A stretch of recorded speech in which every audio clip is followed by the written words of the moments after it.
Welcome to Dodgers Dawgs. As part of the Dodgers Daily Network, Casey Porter here, joined by Coach Barakoff. And Coach, man, it is exciting because the exhibition games are over. Spring training's kind of cut in half, so we're going to have a little bit more spring training after the trip to Tokyo. But a lot of fun on the horizon. We're playing for keeps now. That's always fun. Yeah, if everybody's practicing to get up early. I've been early, get ready for this game on Tuesday. It'll be early morning celebration. Dodger baseball starting. Yeah, no doubt. So tell me what stuck out to you so far. What have you been excited about? What have you been disappointed in? Where are you at so far in spring training headed into the first game? I'm not disappointed in anything. I think spring training is spring training. I think the guys that emerged are ones that we all thought. I'm excited to see Baez getting some more action. Mm-hmm. I like the pitching staff. I don't think we're anywhere near what the team you're going to see, fully going. But I think it's good. I've played 2 exhibition games. Mookie Betts sick is a little worrisome, but I mean it's game 1 and game 2, so if he doesn't play, no big deal. But I think the Dodgers are going to be fine. They look good, don't they? I mean, it's a fun team. They look talented. They passed the eye test. Now it's just let's get some wins in the column, right? So, Yeah, no doubt. No doubt. So let's dive into some of the action to this point. Mookie Betts, it's been stated that he may not play in the 2 games against the Cubs because of illness. So what part of that worries you?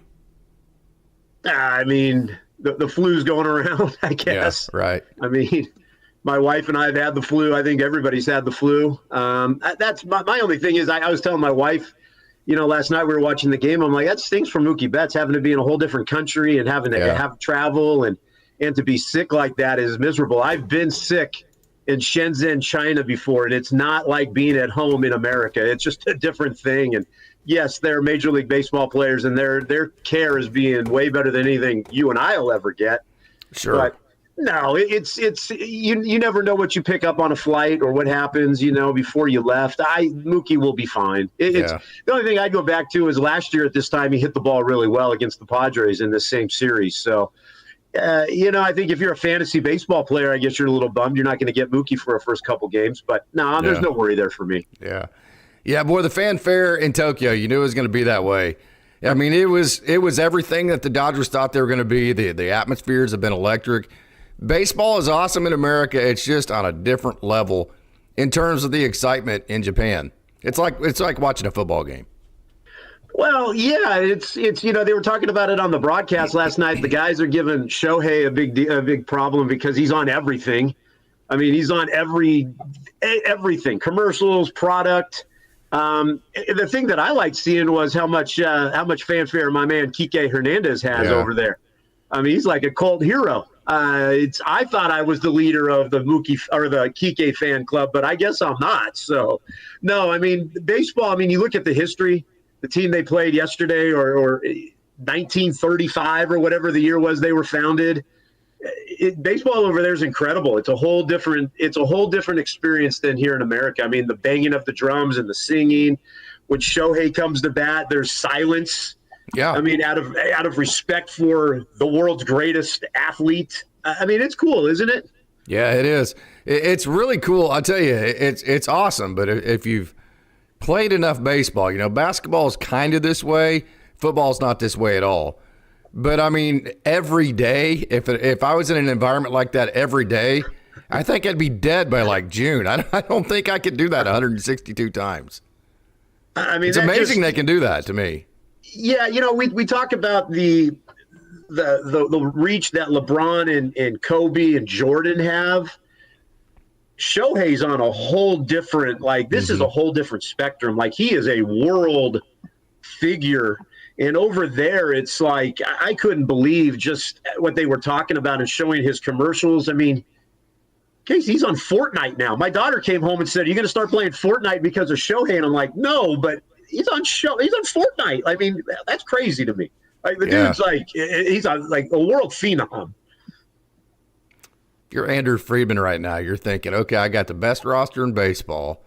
I just cornered the Japanese market, which is probably the most baseball crazy market in the world. If you don't believe me, just go to all the social media accounts of any kind of Dodgers account that follows the Dodgers, and look what happened to the social media after Shohei Ohtani, Yoshinobu Yamamoto, to a smaller extent, Roki Sasaki. So you got to be thinking, first of all, I have the greatest roster maybe ever built in the game of baseball. So I stand a good chance to win another world championship. We won it last year, and you don't want to ever say the Dodgers are an underdog with the talent they have, but kind of the way things played out, it was kind of an underdog scenario that they won the World Series with.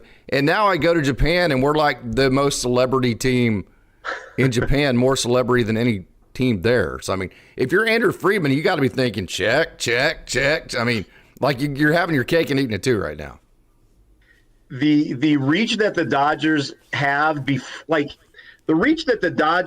let's even say the Dodgers and Yankees had before all this, right? Mm-hmm. Now you add these superstars from another country that is baseball crazy, genius. Mm-hmm. One, they're great baseball players. They're young. They're great in the media.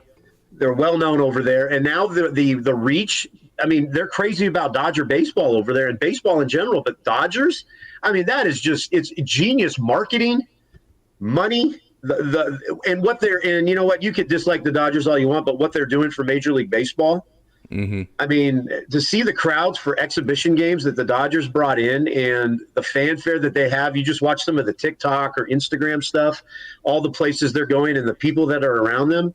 This is great for baseball, and let's be honest, it's great for our Dodgers. Yeah, it absolutely is. And the thing about Shohei Ohtani is, it's one thing to be this big figure, but you know, like his first at bat for spring training, the whole place was full, and everybody had their phones out. They all had their cameras, and I mean, it's like the Dodgers were making a movie at that time, and that's what it felt like. And then he hits a home run, and then he goes to Japan, and you have all of this fanfare, and all the Japanese fans. I mean, they sold out in like 10 minutes, and it was just crazy. Then he hits a home run in his second at bat, and it's like the whole environment around him.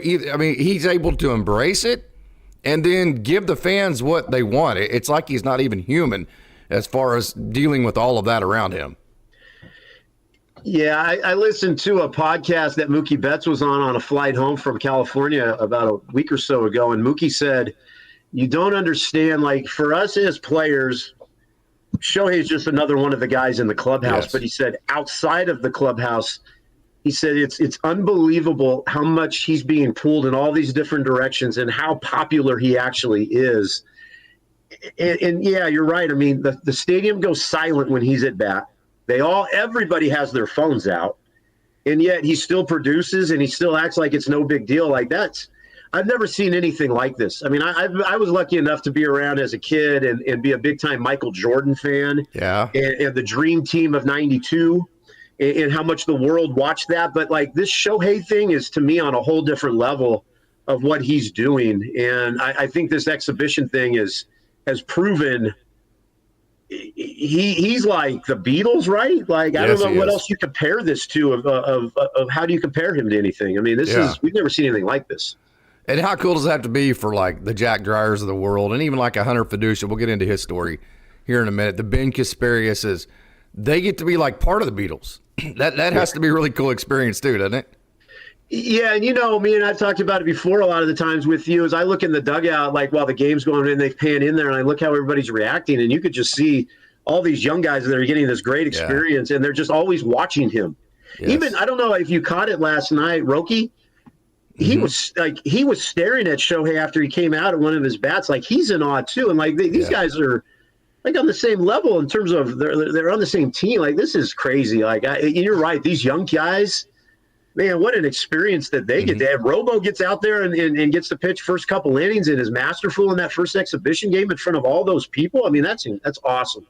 Such a cool experience. Yeah. So is Kasparius. So you mentioned you've won national titles before, Coach. You've had to rely on young players that are extremely talented, but you've never seen them in the big environments. Yeah. So as much confidence as you have in them, you still don't know exactly how they're going to handle the big moments of the game. And so you kind of go into it with that. I say that to say you have the perfect experience to give, the perfect kind of object or subjectivity to this or stance on this, and that is, Are you worried at all about Roki Sasaki getting overcome by the moment? I mean, this is just a whole lot to put on one human being that has never pitched one pitch in a Major League Baseball game yet. Yeah, I mean, we could use last year as an example. In the first game, Yamamoto didn't look good either. I mean, he looked out of his element, and he's, I guess, the equivalent. I don't know what they call the Cy Young over there, but he was a Cy Young winner. I am excited to watch Roki just because of the excitement of watching Roki. I am going to temper my expectations down a little bit because I think that environment is like you can't expect guys to go into that environment. I mean, it's going to be crazy, right? So I'm going to hold my expectations down just a little bit and just be excited about the excitement of watching him pitch. If you're Dave, how do you handle him? I mean, do you go in and talk to him beforehand? Do you just kind of wait and see how he's handling the moment? Do you go talk to him early in the game, maybe to settle him down? I mean, are you a little bit extra on edge watching him and analyzing a little bit more, or you just got to let him go? I think you just let him go. I think you say, listen, man, this thing's going to be crazy.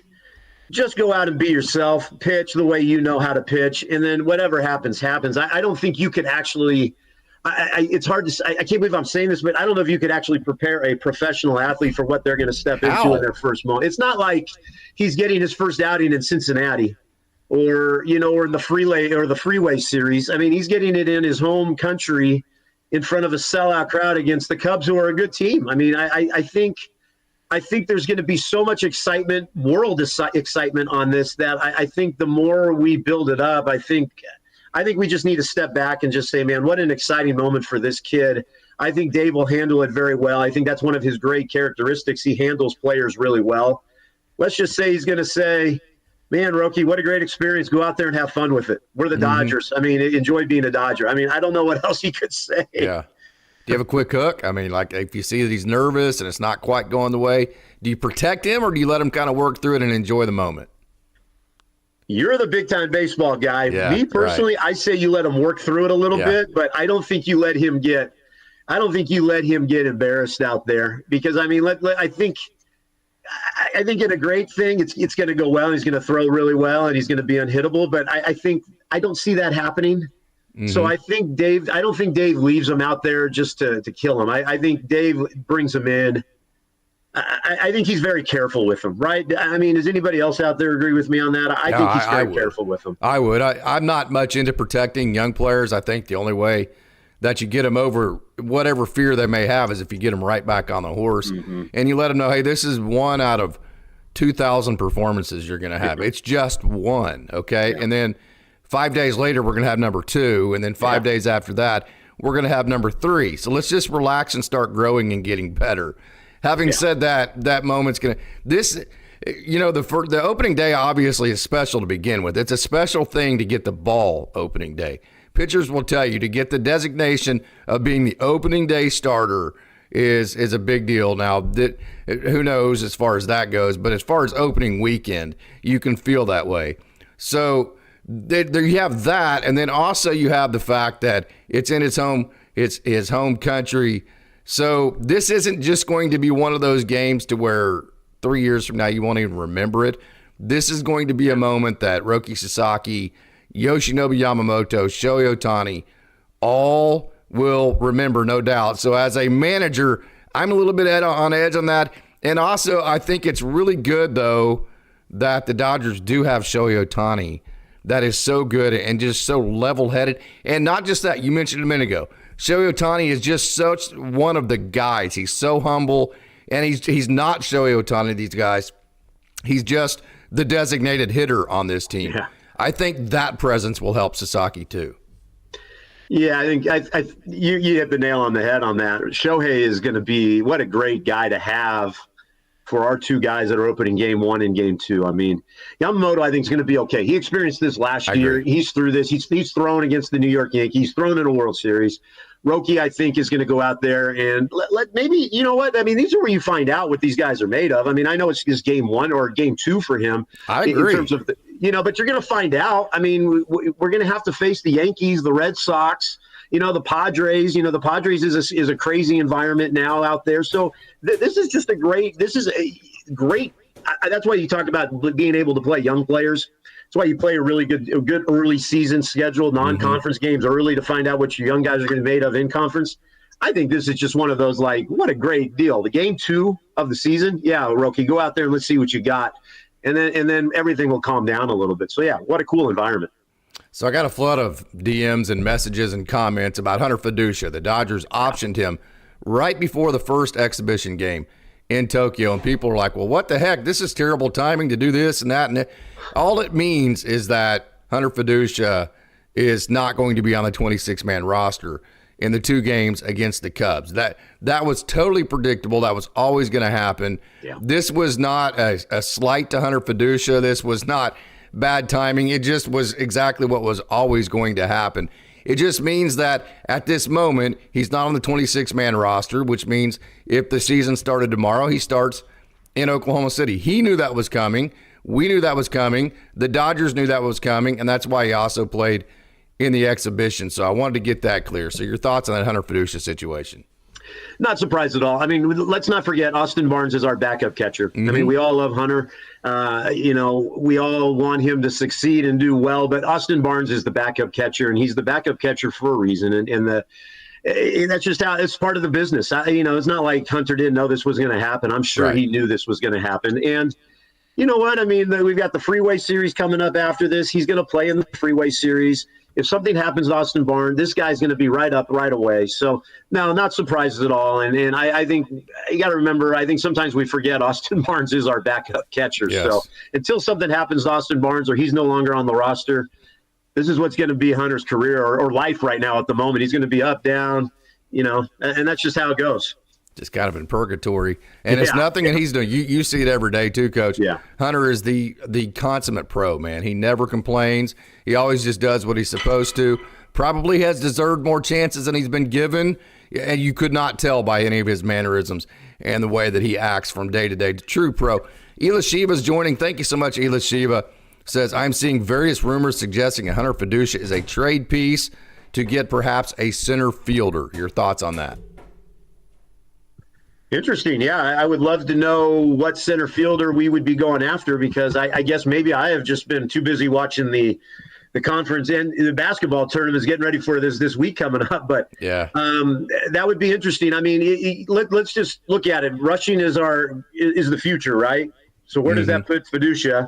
I guess he would be a trade piece that the Dodgers could go after and get somebody. But what does that mean for Pages and Edmund? So I don't know. That's very interesting. I would love to know what names are being floated around, if any names at all. Yeah. I think at this point, like you mentioned that we've mentioned the purgatory for Hunter Fiducia. I'd love to see it if it was for a bucket of baseballs, just for the Hunter Fiducia's sake, not for the Dodgers' sake.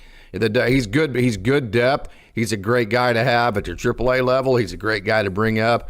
If Will Smith goes down for a week, so he's perfect for depth for the Dodgers. From the Dodgers' perspective, it wouldn't be a good deal for them. But for Hunter's sake himself, if he got traded for anything, I think it'd be good for him at this point. Yeah, because, I mean, if you're Hunter, you're looking at Dalton Rushing is one of the top 5-10 prospects in all of baseball. And he is a catcher. I think the experiment of the outfield is an experiment in case they need to have him. But yes. That's got to be tough for him to know that Rushing is this guy. And then it's like, where does Hunter fit into this? And I love the dude. I mean, I see him all the time down here. We do in Oklahoma City. So, yeah, I mean, you and I you especially talk about when these guys get traded, we want to see nothing but success and get them and the ability to play somewhere. So, I mean, if we lose them, stinks. But, yeah, I would love to see him go and get a starting position somewhere because he's that good.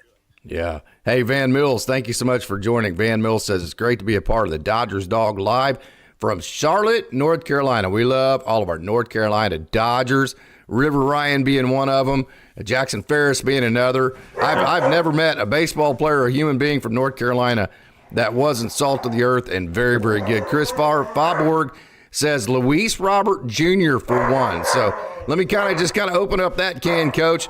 Would you be in favor of somebody like that in trade for some of our prospects? Or would you just rather ride with Pages, Edmund, or Outman out there? You're going to know listen, I'm not going to change my stance. I like Pages. Yeah. I think Pages I just love that guy, and I love what he's going to bring. I think, again, here we go again. We want these guys to play, but we're again talking about trading for guys that are going to play over these guys that we want to see. I'm going to stay with the stance, probably the same as you, Case. I want to see Pages play. I fell in love with Edmund. We've got Outman. I know Outman is still, but I like these young guys, and I think it's time to give them their chance. Yeah. Yeah, okay, so let's dive into some of the meat and potatoes as to what's going to make the Dodgers tick this year. I thought Tyler Glasnow, 3 innings, 1 hit, no runs, 6 strikeouts, 1 walk. It's very interesting to watch spring training because you've got guys, the hitters are trying to ramp up for the opening day here in a couple of days, and then so is Yoshinobu Yamamoto and Sasaki and the bullpen guys. But then you have guys like Blake Snell and Tyler Glasnow that are on a totally different schedule because their first start doesn't come for 2 or 3 weeks from now. So it's like you're watching 2 different teams in 2 totally different vibes whenever they pitch. So Glasnow and Snell and guys like that still have a couple more starts to go in their spring training. But I thought Tyler Glasnow, that was the best he looked all spring training, and I thought he looked athletic. That was one of his big off-season adjustments, was to become more athletic in his delivery. I thought he just looked simply fantastic the other day. Yesterday, I guess. Meat and potatoes. For me, it's, can we keep the pitching staff healthy? Yes. That's the biggest thing for me. I mean, you keep this staff healthy, which, let's be honest, Major League Baseball, pitching staffs are never going to stay healthy. I mean, that's just very few and far. It's very rare nowadays. But, yeah, Glasnow looked great. I liked Blake Snell last night. I liked the way he looked.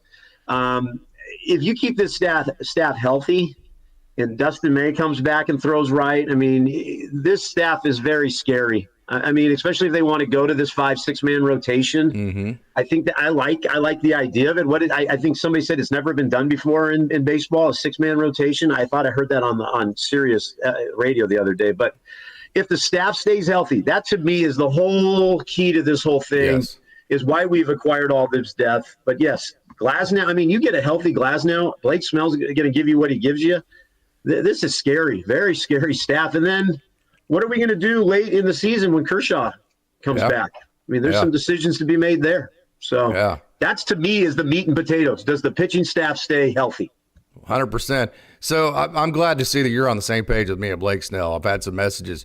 Hey, Snell gave up the 3 runs, this or that. They were all in the 4th inning off a home run and gave up a couple of hits.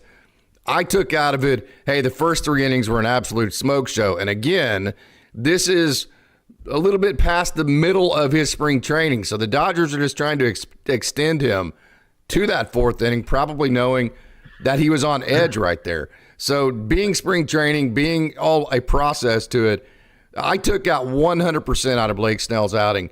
That he made it through the first 3 innings, and the first 3 innings were an absolute smoke show. I took nothing out of the 4th because I thought they tried to extend out of just kind of increasing the process.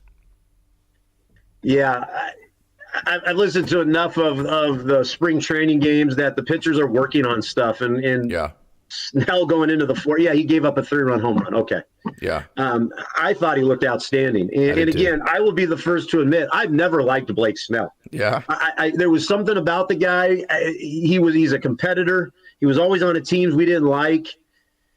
The dude's on our team now. I love the guy. I mean, I felt like last night, I'm like, man, we've got Blake Snell. How comfortable are we going to be going in when he goes and pitches? He's going to give you something great every single time. So, no, I wasn't worried at all about that. It never even crossed my mind that I needed to be worried about Blake Snell. I like the way he looked in the first 3, and you're right. Case, you would know way more than I would on this. But, yeah, they extended him. He threw, 80-some bitches? Yeah, Did I see that correctly? Yes. Come on now. And gave up a couple hits in that last inning whenever he was running on fumes trying to extend himself. That's where I'm at. I was totally pleased. He could be the ace of your staff. I mean, I don't know if you want to consider him the ace of your staff, but he is that good. Yeah. Any worries about Kirby Yates? Does he worry you at all? I mean, he is older, Coach. I mean, sometimes there is mother time gets everybody. It's either mother time or talent. Nobody gets past one of those two. I mean, so is there any worries there about Kirby Yates? If you're in the chat, are you guys worried about at all about Kirby Yates? I'd be curious to see what the chat says. I am not. I'm just not. I'm not going to worry until I need to worry. I mean, right now, I was reading something because he's on my doggone fantasy team. The guy from the Indians Class A, his velocity's down, and everybody's worried. And I'm like, well, there goes my closer for my fantasy team. But I'm not going to worry until I need to worry. I don't. He's going to be okay, and I'm just going to be Mr. Positive. Everybody could have their own different take on this. I think he's going to be okay. We got him for situational use. He's going to be okay. I'll worry when I need to worry, Casey. Yeah, he's going to need to be good because Evan Phillips, you don't know what you're going to get from him. We haven't seen him yet. We haven't seen Michael Kopech yet. We know that the injury history past of the Dodgers, it just seems like if somebody can get injured, they're going to. That just kind of seems how that goes.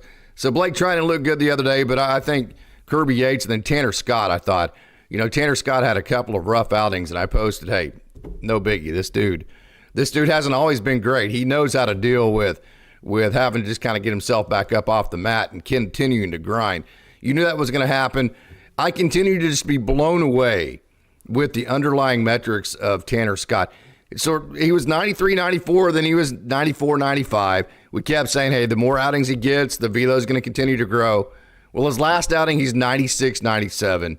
Spin rate almost 2,600, which is like Hall of Fame elite. Wow. So seriously, if Tanner Scott went out there and threw 2,600 RPM fastballs at 97, I think he could throw 9 pitches and get just about everybody out. That dude is impressive, man. Yeah, and I just looked at my phone. It's March 16th. Yeah. I get the worry and like, are they going to be okay? And we spent this money on these. Yeah, but it's March 16th. Yeah.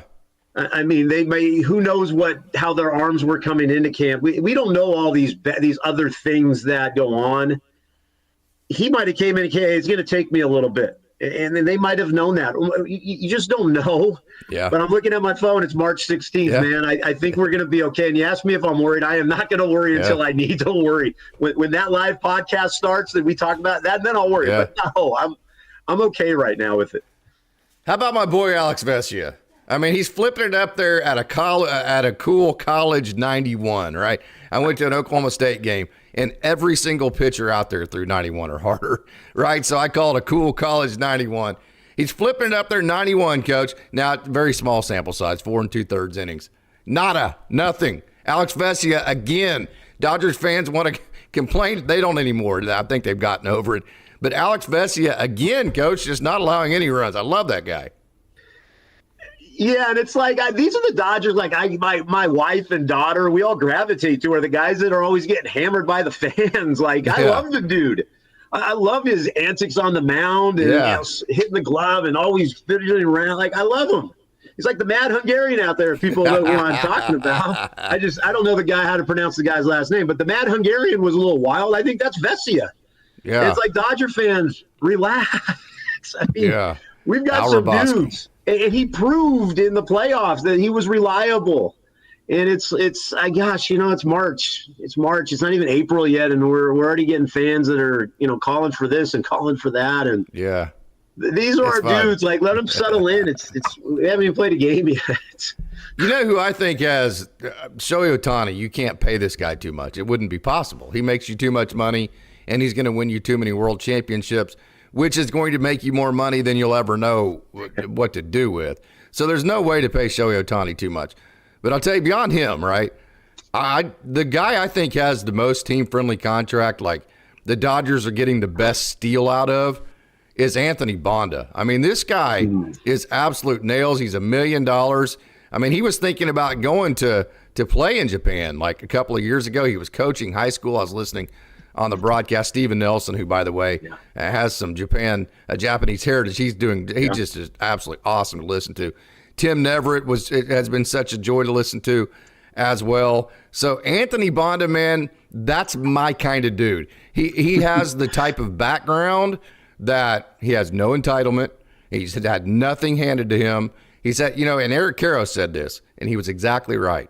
What you find with major league guys, you have talent. This is why I don't like the top prospects list, because they leave this part of the equation out. This is exactly what Eric Karros is talking about. So what you find whenever you actually end up evaluating a major leaguer is it's actually the guys that just keep going are the ones that make it. You have these guys that have all this talent. They get frustrated, floodwater. They end up quitting or they get cut or they can't handle it, whatever. It's guys like Anthony Bonda that just keep going that end up making him make, like we talked about that Hunter Fiducia. So Anthony Bonda has just kept going, which means he has no entitlement. That's why he's willing to sign for $1 million as part of a major league club. And I love that story about him. That is my kind of guy right there. All right, lots to touch on there. One, yes. Steven Nelson's is amazing. Amazing. Two, my wife always gets him and Joe confused. Like their voices are so similar. Navarrete is great. He's awesome. Now, Banda is the guy, like, when you have all these superstars, Banda is the guy you need on your team. Like, these are the guys that are I don't want to say the heart of your team, but, like, these are the guys that help you win. I always like Banda is a guy for the fantasy baseball players out there. He's like a guy you get in the auction on your bullpen for 1 year for $1. Yeah. Like, he's that guy, and he's going to give you great numbers. These are the type of guys you need. Like you cannot have 27 superstars or 26 superstars. You need Bandas and Vessias. These type of guys are the backbone of a team. Now, yes, we were all frustrated with him when he broke his hand or whatever, hitting something after an outing. But yes, this is the guy you need. Yeah. Like you're right. The most friendly salary for $1 million, and he's going to go out there 45, 50 times this year. He's lights out. He to me is the backbone of a superstar team. Like these are the guys you have to have. Totally agree. I'll tell you another guy that I've been just super excited about because I mean, as a baseball coach, I like to evaluate like mechanics and just this and that, the games inside the game, that kind of thing. Whether I know what the hell I'm talking about or not, I enjoy it, right? But I can tell you from the time that I saw Michael Conforto swing at Oregon State, I mean, it was like, oh my God, this, like his head, it's like, okay, so think of like a jar, right? So how do you open a jar, okay? You don't take the bottom of your body and twist. You set that bottom of the jar and you hold that still and then you turn the top of it. That's exactly how his body rotates when he hits. And because of that, it's like his head never moves. And he's able to generate all this torque with his body, but yet with his head and his lower body never moving. It's like all of his torque is rotating around the most powerful parts of his body. And so therefore, it's kind of like Paul Azinger watching him golf. It's like he looks like he's swinging the bat like 32 miles an hour, and then he hits like a 132 mile an hour home run. And that's because he's creating all that easy power out of that torque he creates. Michael Conforto has a structure to a swing setup that has a chance to be really freaking good for the Dodgers. I love watching him hit. Yeah, and like, let's just put it simply, the Dodgers know what they're doing in terms of the guys they're getting. The Dodgers don't just go and get guys just to get guys. I think and we've talked about this, and Austin and Tony, all of you guys, we've all talked about the Dodgers go and get guys that fit the Dodgers. And I want to believe that this was a name they had on their list early, and they went after and got him. And a lot of eyebrows were raised across baseball saying, the Dodgers are going after this guy. He didn't have a great year last year, right? I mean, if memory serves me correct. No. But he's with the Dodgers now. The Dodgers saw something in that at bat, like what you're talking about, that at bat in 2 games ago, or the first exhibition game, that home run was a pure sweet swing. Oh, man, wasn't it? Wow. And there is no pressure on this guy to have to produce big numbers. None. Great point. To me, that is a scary guy. It's the same thing like Tio. I mean, he didn't have to come in and put up 33 home runs. Like Conforto is going to be like this, and I think we could go back and look past episodes. I think we all said Conforto could be one of these sleeper signings. I like what you said. I like this dude. I like that he's on the Dodgers, and that home run the other night. I mean, I've watched him in the springtime, but that was such a sweet swing. Man, wow. It was. It absolutely was. Hey, totally impressed with Robo. Let's get into some of the younger guys now. I think we've talked about Mookie Betts and his illness. Tommy Edman has been fantastic. We've talked about most of the position players. Will Smith is Will Smith. Super proud of my boy Robo, Coach. Taking the ball.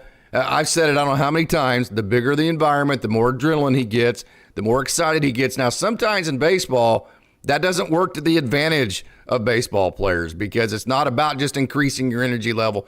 Sometimes that tightens you up and actually makes you worse. For Justin Robleski, the more adrenaline he gets, the more excited he gets, the better he becomes. He's working back to front with that breaking ball. The fastball is again approaching 100. The competitive streak is a mile wide in this guy. Now, he's caught up, as Eric Karros was talking about, in the numbers game, but all Robo can do is control what he can control. Go out there and pitch really well every time he's given the ball. And since that the first outing gave him a 2-run home, whatever. He's been awesome, Coach. Robo is very impressive. Yeah, you've said everything I would have said. I love that dude. I mean, he looked like he belonged the other night. Yes. He they showed those close-ups of the spin on that ball. He looks like the real deal, and I hope that he is not a guy the Dodgers say, let's go get a center fielder for. Like, this is a guy we need in our organization and to stay in our organization. I love the dude. Like, you have been the biggest fan. I have become a big fan. Like, I am so excited for this guy. And wherever he ends up, if he ends up in Oklahoma City to start with, I don't know where that process is going to be, but if I get to see him firsthand here in a couple weeks, I'm excited for that. But if he stays in the big club, man, do the Dodgers have a guy. And you're right. You the biggest thing you said is he's such a competitor. I love that. I totally agree. That fastball is going to play. I mean, the spin rate on his fastball. He doesn't have great extension, but the spin rate is fantastic. It's always been a waiting game as to when his breaking stuff would catch up. The execution piece of his breaking stuff would catch up with the fastball, and it has done that. Another guy in the reverse. So Ben Kasparius has always had a centerpiece slider, and it was a waiting game for his fastball to catch up to the slider. That has happened. He's 96, 97. Spin rate, again, like Tanner Scott, almost 2,600. And whenever you pair that with a slider that's over 3,000 RPMs, that, by the way, he can throw for strikes basically anytime he wants. I'm not sure there hasn't been a more impressive prospect than Ben Kasparius. This dude, I mean, I think it's consensus wide. Everybody who's watched, you have your prospects, and some people are like, oh, he's been all right. Other people are like, oh, he's been great. Other people not. Ben Kasparius and Jack Dreyer, those two, everybody's like, dang, man, those guys are really good.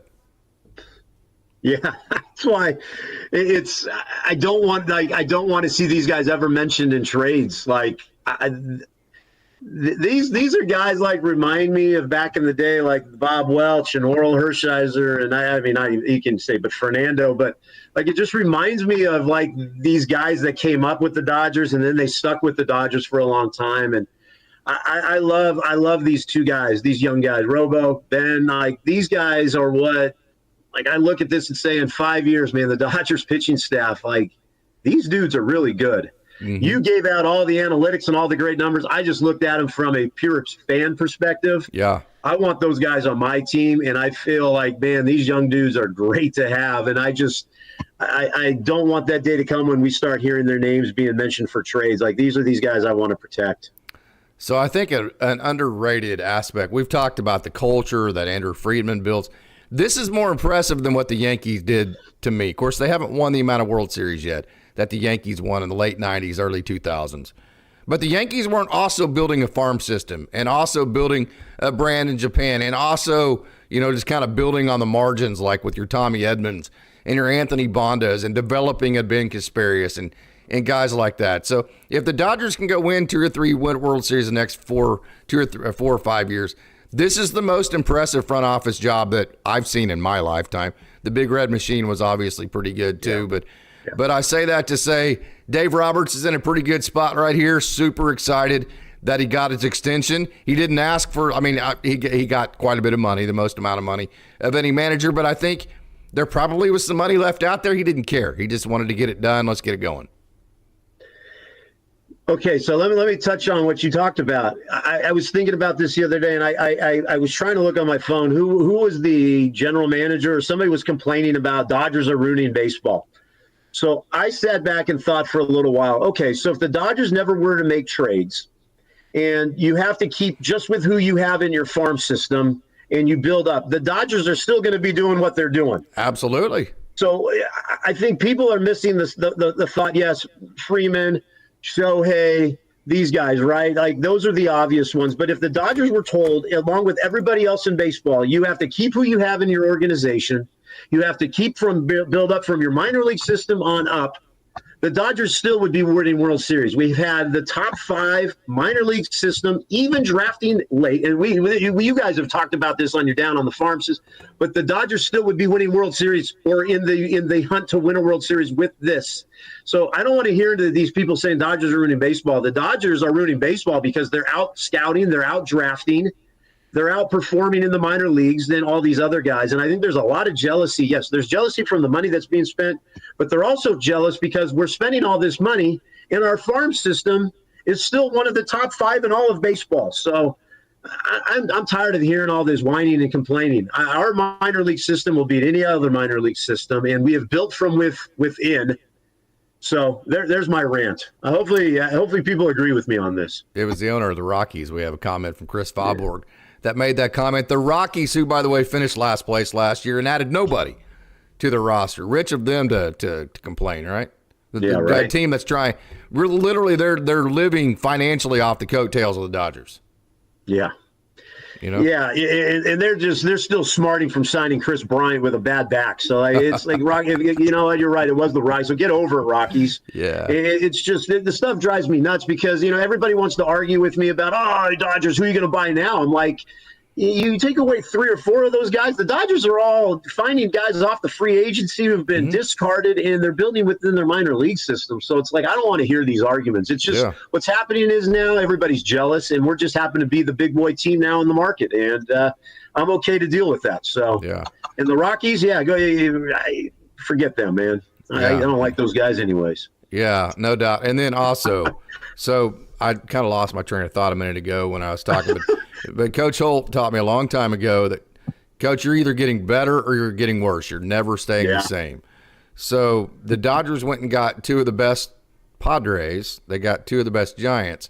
So while the Dodgers made themselves better, they made their opponents worse. That's another part of this element. I know it gets brought up every now and then, but I think it needs to be emphasized more that not only did the Dodgers get that much better by signing Tanner Scott and Blake Snell and all these guys, they also made their opponents weaker. That's huge. Yeah, and wasn't it interesting to hear Blake Snell? I read an article the other day that said the Giants didn't even respond to him or a text and just left him on ghost. Yeah. I mean, what the heck? And people want to complain about the Dodgers going to get Blake Snell. I mean, Blake Snell tried, I think, to go back to the Giants. He even sent a text. Like, where are we at in this whole thing? And the Padres want to give up all these draft picks to try to hang with the Dodgers and still can't beat the Dodgers. Now, I am not discounting the Padres. Padres are a very good team. They've done a great job. But, they are. Yeah, the Dodgers are weakening their opponents. Isn't that what you're supposed to do in baseball, like in sports? Yeah. I would rather, as a fan, be a Dodger fan and people talking about us than being a fan of a team that no one cares about and no one watches and no one talks about. Mm-hmm. And that's just that. And that's just the beauty of being a Dodger fan right now. The Dodgers are doing what they're supposed to be doing. And Dave Roberts says it best. Like, people are complaining because their teams aren't doing this. Yeah. And the Dodgers are committed to winning. And that's what it's about in professional sports. It's about winning. And it's not about what people think. It's about winning. Yeah. This is a great comment from Richard Flores. Chew on this. The Dodgers draft lower than the Rockies, but yet we still have better prospects. So what does that tell you? If we draft lower than the Rockies but still have better prospects in our system, what does that tell you?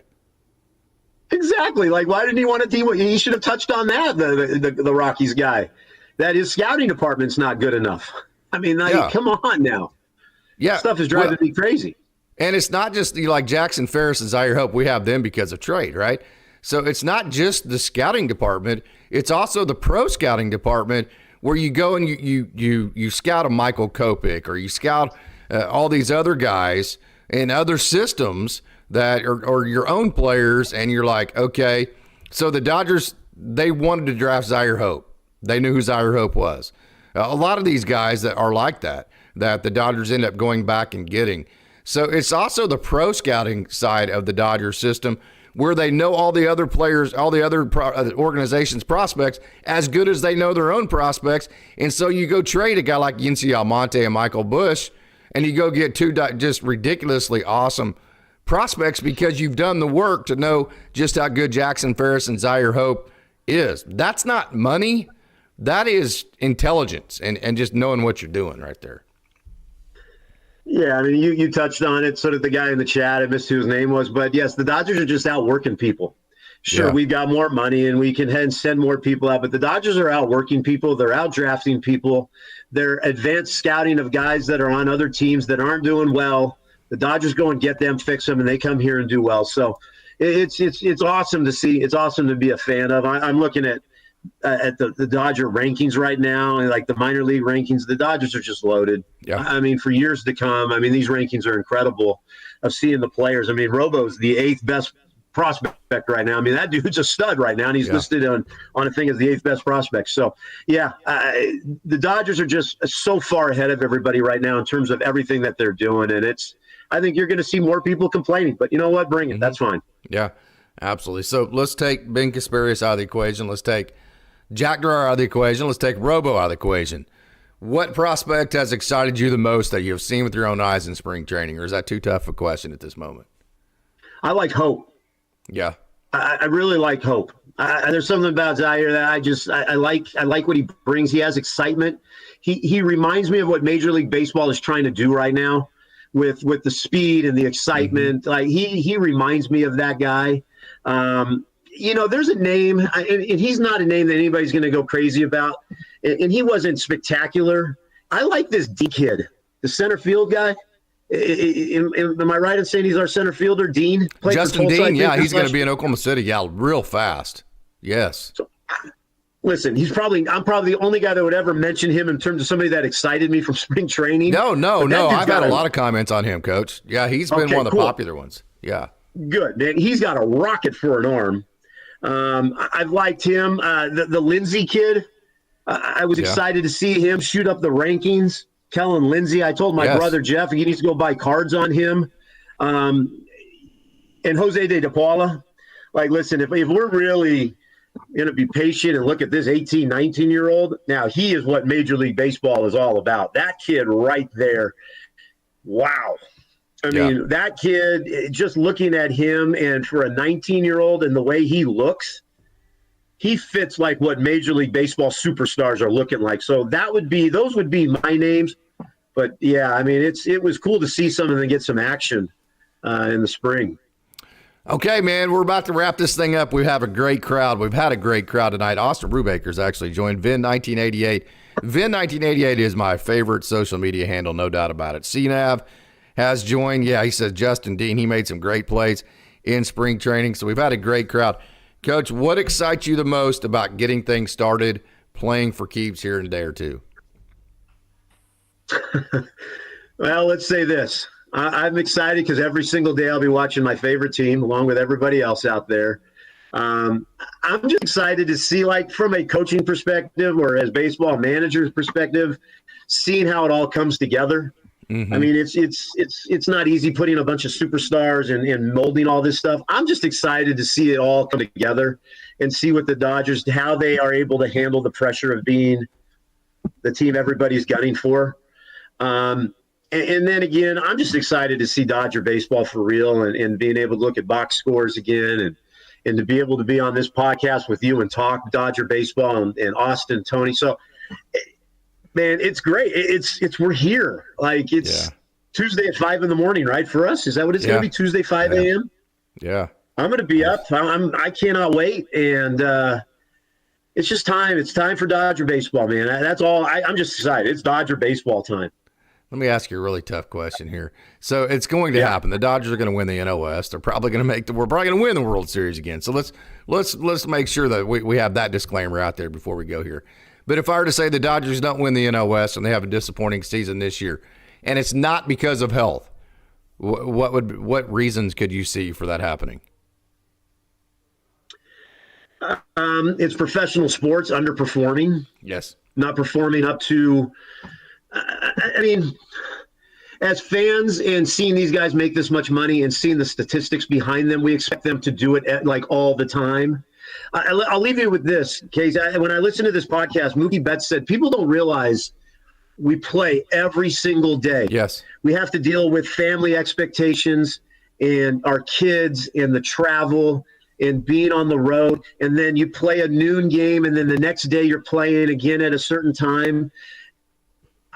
If the Dodgers don't win the NL West, it's because they underperformed. Yes. They didn't live up to the expectations that we as fans thought. It happens in professional sports. I've had some really good teams that I thought we were going to be really good, and we didn't perform really well. And you look back, and you know what?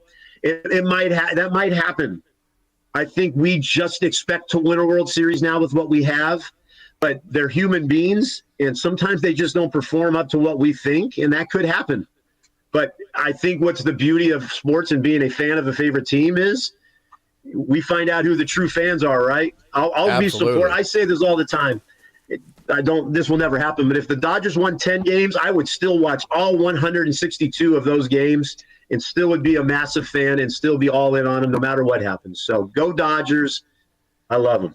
We might not have a Dodgers dog show if that happens. But we'd still be watching the games, though, right, Coach? I'll carry it on, Casey. I'll carry it on. Absolutely. Hey, this has been an awesome show, Coach. It's always great to see your face, man. Always great to get a chance to talk to you. Are you excited about getting behind the pitch clock again in Oklahoma City? Man, I got my schedule ready. So, yeah, I think I might be working opening day. So, yes, I'm excited. You know what? I think if you work in the press box for Oklahoma City, you move on to great baseball things. Our Nate Thompson, our OCU SID, got a job with the Salt Lake City Bees. Oh, nice. So, not that I'm saying I'm trying to get a job in baseball, but I'm super pumped to be up in the press box and see what we've got. And the new logo and the new team name, it's going to be awesome. So, yeah, that's here in April, man. Yeah, the Comets. So, yeah, I'm excited to do some pitch clock. I seriously think the Oklahoma City Comets roster could make the playoffs. I'm not joking when I say that, Coach. Yeah, I hope so. It just depends on what happens in the big club and injuries, right? I think that's what the biggest thing is. So, yeah, I would be great if we made the playoffs. Do the pitch clock during the playoffs? Oh, yeah. I mean, the Major League play. I think you could take the Oklahoma City roster and make the Major League play. Well, we know they beat the Rockies. Yeah. You mean the team bitching and moaning the most about the Dodgers right now? Hey, Coach, awesome stuff. Great. Thanks for joining, man. Great show, dude. All right. Hey, for Coach Barakoff, I'm Casey Porter. I want to thank you for tuning in to Dodgers Dogs as part of the Dodgers Daily Network. And until next time, it's a great day to be a Dodger.